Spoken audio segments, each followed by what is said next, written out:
How long, O Lord? How long? I have struggled mightily with what to say after this past week.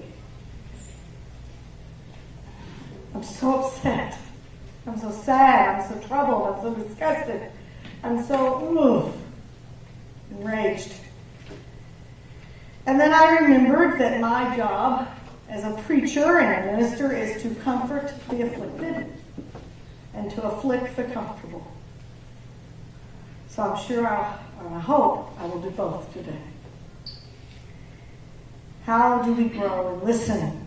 How do we not get defensive and prejudge things? So I ask you to stay with me to the end. Get over your stuff.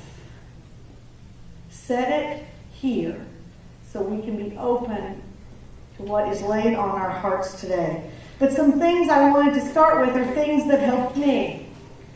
Our National United Church of Christ, which we are a part of, is very eloquent in these times. Reverend Tracy Blackman is the United Church of Christ Executive Minister for Social Justice.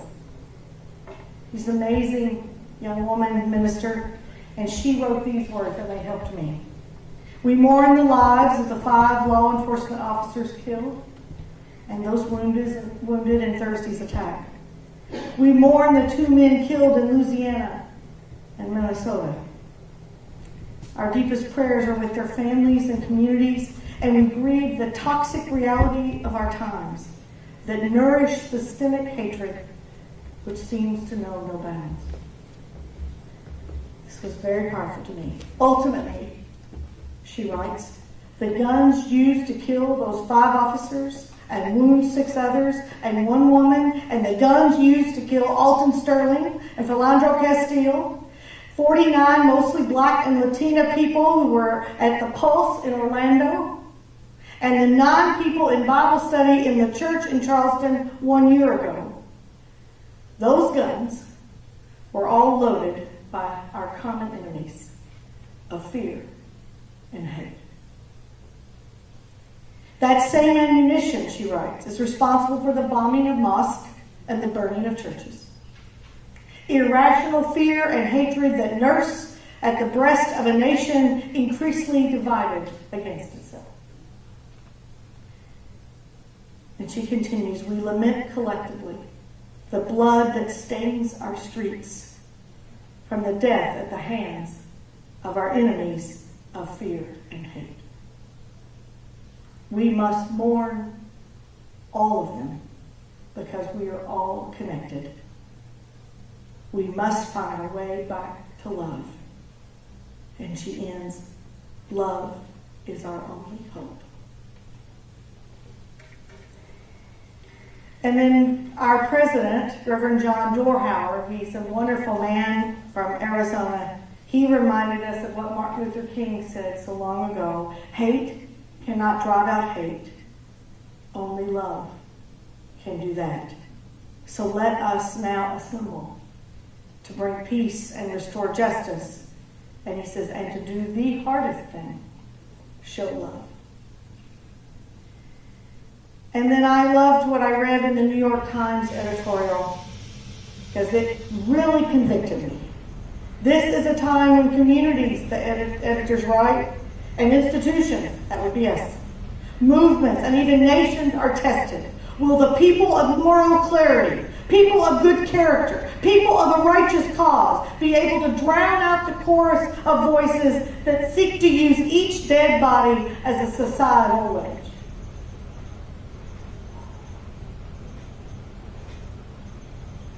Now, the people murdered this week cry out to us for something better. A fresh and stronger resolve to repair relations and to stop our nation's bleeding. I loved what our Attorney General Loretta Lynch urged us all. Turn to each other, not against each other. And then something I read early this morning that a very wise colleague of mine who's now retired, she said, Sara, read this. Share it with your church. And it's from Leonard Pitts, and he nails it again. This is just a portion. It says, on the night Martin Luther King died in 1968, 2 months almost to the day before he himself would be shot down in a hotel kitchen, Robert Kennedy faced a grief-stricken, largely African-American crowd in Indianapolis, and with extemporaneous eloquence prescribed a cure for the sickness he saw. And this is words from Bobby Kennedy. What we need in the United States is not division. What we need in the United States is not more hatred. What we need in the United States is not more violence and lawlessness, but it is love and wisdom and compassion toward one another and a feeling of justice toward those who still suffer in our country, whether they be black or whether they be white. End quote. And Leonard Pitts sums up this way. These words feel hopelessly idealistic, impossibly innocent, and yet wise, grace-filled, and right for the raw pain of this moment.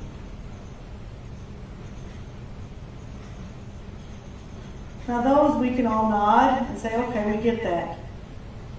This one pushed me, and I'm going to push you with it too. This is from our own Connecticut conference of the UCC conference minister, Reverend Kent Salati. He preached not too long here. I mean, he did preach too long, but he preached not long ago here. So, good man. And he said these words. Whew. I am sick and tired, he writes, of being asked if I'm going to make yet another statement about the latest killing of a black man by police. And now, another statement about the killing of white police by a deranged black man. He writes, I'm tired of struggling to find words that make sense of any of this, because it doesn't make sense. I'm tired of making statements. And yet I know my faith and my outrage compel me to say something, so I'm going to say this. We white people need to wake up, and we need to get to work. We need to be in the trenches and in the streets and in the political process alongside people of color to demand equality. We need to be as loud as the most hateful of our own friends and family and co-workers, if not, we're just as much the problem. My faith, he writes, compels me to demand that all people be treated as though they are made in the image of God, because they are. My homeland declares that all men and women are created equal in the eyes of the law. I will no longer deny my faith or my country by accepting the unmerited death of Alton Sterling or anybody else, or the massacre of good cops protecting a peaceful march protesting road cops. It's time for the white people who say not all white people are racist to call out those white people who are. Otherwise, we are complicit in our silence. If we refuse to stand up for the humanity of our brothers and sisters of color, we forfeit our own humanity.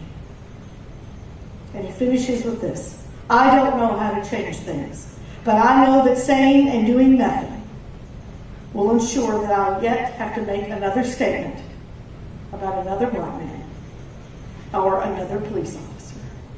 And I refuse to have that on my hands.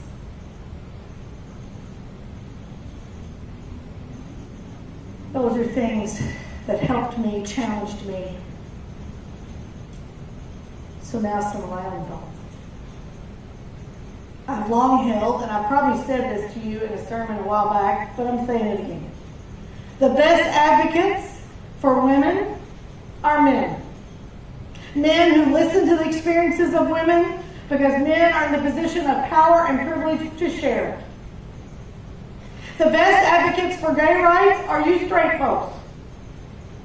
Listening to the experiences of people in my community, of in their community. Because then straight folks are in the position of power and privilege to share it. The best advocates for racial justice are white folks.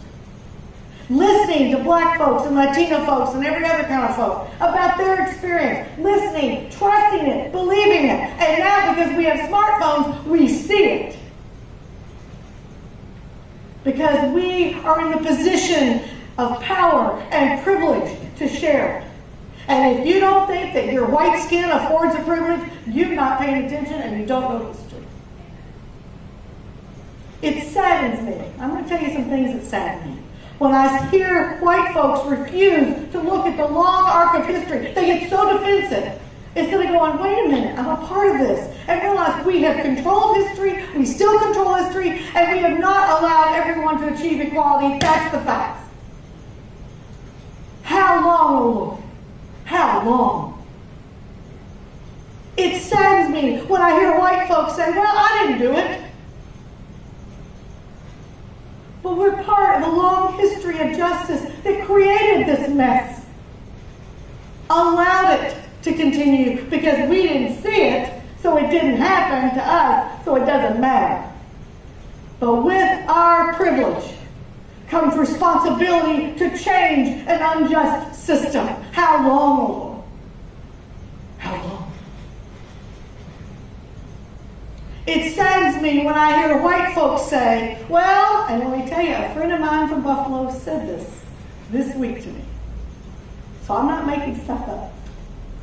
If that woman hadn't shown that video of her boyfriend bleeding to death in the car next to her, that man wouldn't have gone and killed those cops. So the woman,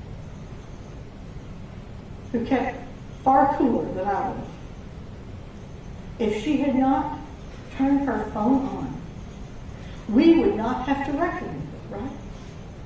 Out of sight, out of mind. If we don't see it, it doesn't exist. And if she had just told us about it later, who would have believed it?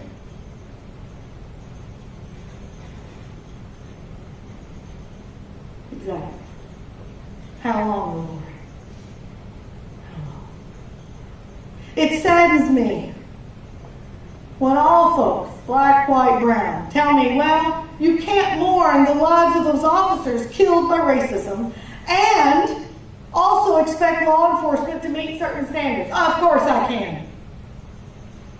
Otherwise, we just clumped cops all together, white people all together, black people all together. No. We've got trouble in all of them. And it's okay to distinguish the trouble from the non-trouble. It saddens me when folks say I shouldn't address these matters in church. Don't you even think for a minute this is not a spiritual matter. The taking of life, the hearts full of hate and fear, that is entirely spiritual. And the soul of this very leg we walk on is also bleeding. And God weeps. How long, Lord? How long? And this one really gets me. It saddens me when I hear folks say, well, it didn't affect me, so I don't have to do anything about it. Do we have to know the people in order for our hearts to be ripped out? I cried half a day yesterday. Everybody's like, oh, are you okay there by yourself? Well, no, but I'm not. It's not because I'm alone. It's because my heart is ripped out. Would it matter? Would it make any more difference? What would we do if that was Bill Neighbors? Or Dwayne? Or Kurt Paget? Or Frankie Cologne? What if it was Angel Vasquez? Or Xavier Blighty? Then would it affect us? What if it was Anthony Miller? Little black kid that sings in front of the choir and stands like this, you know? Tell him to stand up straight. He doesn't do it. But he's there. Or what if it was Mark Anthony Cologne? Or Sade or Mia? What if it was Gilbert? Or Bobby? Or Micaiah? What if it's Lisa Brown McNevich or Little Maxim? Would it affect us then? Or our own Vinny and the woman who married him? What if it was Shirley Neighbors? Would we then be outraged?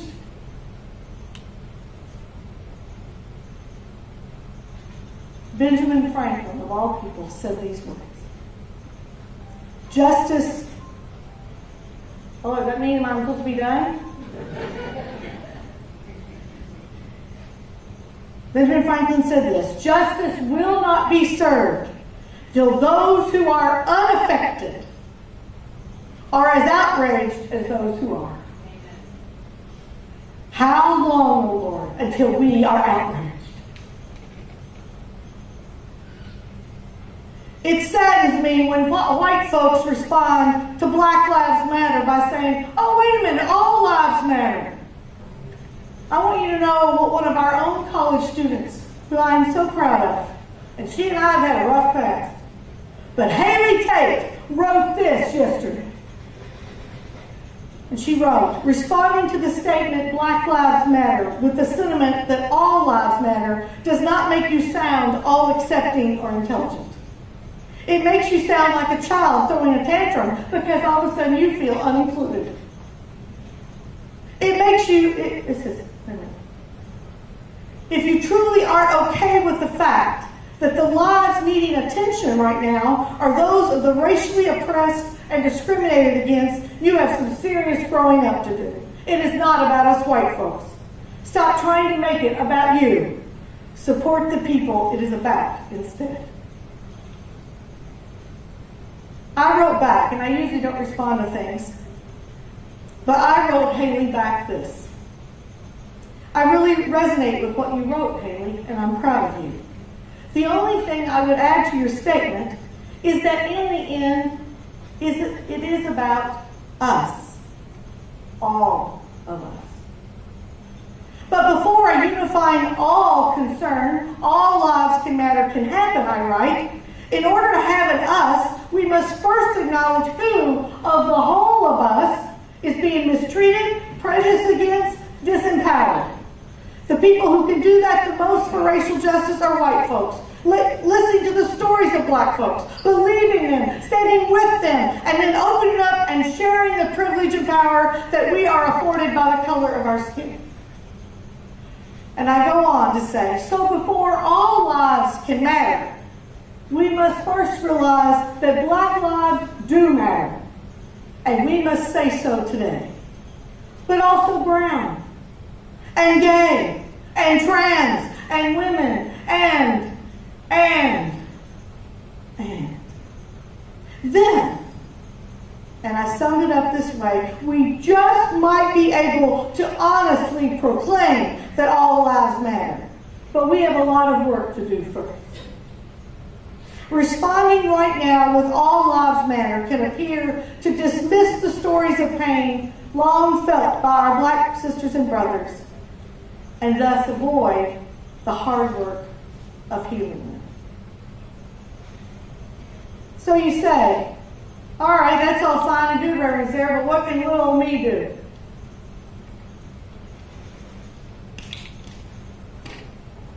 Quite a lot. Today, there's a march from Mount Airy Baptist Church to the police station. 1 p.m. I'm going to go. I'm going to put on my tennis shoes because I've got bad feet, but I'm going to go. I'm the senior minister of the oldest thing in this town, and a traditional white church that is changing, thanks be to God. Will it be uncomfortable? Yeah, it might be. I will hear some things I have to listen to because of this. Will it be safe? I hope so. Should we all go? Absolutely. We go to show that we care. We go to show we acknowledge the pain that racism across the board has caused all of us. We march to say enough. We walk to build bridges of love and trust across the colors. White people must show up. We must do the hard work. And I want to end with this. Yesterday, as you can tell, I got my hair cut. A little long on top, but she's all right. I did errands. I went to the grocery. The things you do on Saturday, right? But it was different. I noticed as I went along that except for my hairstylist, everyone I interacted with, everyone was black or brown. Usually I don't even notice, but I noticed. The woman at the store who I engaged about, I really liked her car and she really liked mine. I said, well, don't switch them though. We might get in trouble. The kids that bagged my groceries. The cashier at the pet store. Also, the people that were in line at the pet store getting this new dog was this whole black family. They were so happy. And he was a little runt, but they were so happy to love this dog. And I love dogs, and so we had this little, dog moment. When I took out the trash in my apartment complex, I saw all these people of color. But what I noticed was not the color. I had my old baggy shorts on, my ball cap. I looked like atrocious. But what I noticed is we all went out of our way to smile, to speak, to say hello, me to them and them to me. It was the friendliest day that I've had with strangers in a very long time. And I think it's because we're all hurting. That our collective soul is hurting. Our country is hurting. And we're doing anything we can, I hope, to connect. And we know the only way to heal that hurt is to love, to build trust, to stop getting defensive, to stop prejudging, to start owning that things are not right, people. And we can do something about it. Start getting to know one another. To make that extra effort. And we start with a smile, or a hello, or a how are you. Natasha Howe posted this late yesterday. She's a black woman from Andover, Massachusetts. So this morning, she writes, I went into a convenience store to get a protein bar. As I walked through the door, I noticed there were two white police officers, one about my age and one several years older, talking to the clerk, an older white woman. And she was behind the counter, and they were talking when I walked in about the shootings that have gone on in the past few days. They all looked at me at once and fell silent. I went about my business to get what I was looking for, and as I turned back up the aisle to go pay, the oldest officer was standing at the top of the aisle watching me. As I got closer, he asked me how I was doing. And I replied, okay, and you? He looked at me with this strange look. And he asked, no, how are you really doing? I looked at him, I let my guard down, and I said, I'm tired. His reply was, me too. Then he said, I guess it's not easy being either of us right now, is it? No, it's not, I said. And he hugged me and we cried. I had never seen that man before in my life. I had no idea why he was moved to talk to me. What I do know, she writes, is that he and I shared a moment. And it was beautiful. No judgments, no justifications, no defensiveness, just two people sharing a moment. It started with, how are you?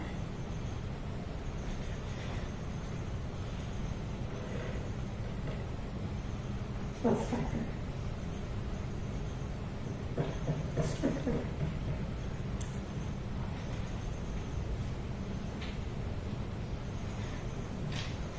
And I think Anna has another special music while we give our offering and our gifts to God. And may we give them